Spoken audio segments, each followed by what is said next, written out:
Alright, cool. So this is the last video we're going to do. I'm going to try to keep it short.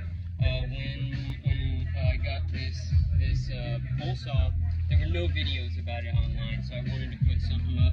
This is the STIHL HTA135, the professional battery-powered STIHL pole saw, and this is its shortest length. It extends out to double this, a little over 4 meters.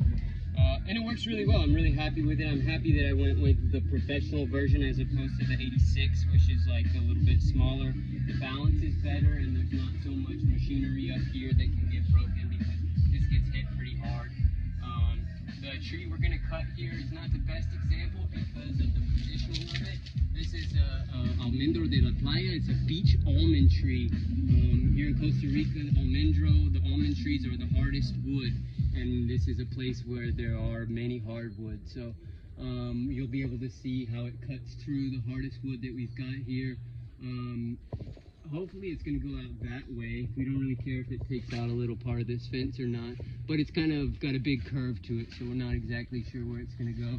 We're going to cut it back to this bottom limb to give light over to our fruit trees. The tree won't die, it'll continue to grow outwards and be a nice hammock tree. So, alright, so I'm going to extend this saw out a bit, and we'll see what we can do here.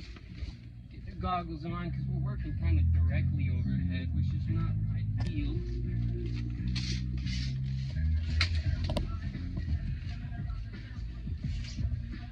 We have the soundtrack provided again by our neighbor David, and we can see how silent the machine is.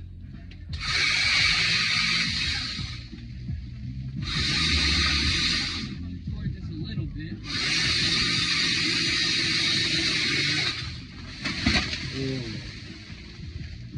Oh yeah. But yeah, made pretty quick work of the hardest wood that we have here in this area. Amazing. And amazing. Just to kind of show, we're going to keep the rest of it because it's a good hardwood, and we're going to use every part of it that we can. Use the big stuff for building, compost all the leaves and that sort of thing. Of course, got to get out the fence and everything first. So you can see what the machine can do. I've got it around here to be able to use with 2 batteries, but 1 battery lasts all day. Really does. So yeah, that's it. That's the machine. That's the almond tree. Now we're just going to do one nice finishing cut so that it's nice and clean up top. And we just gave all this new light to our soursop and noni and avocado trees. Cool.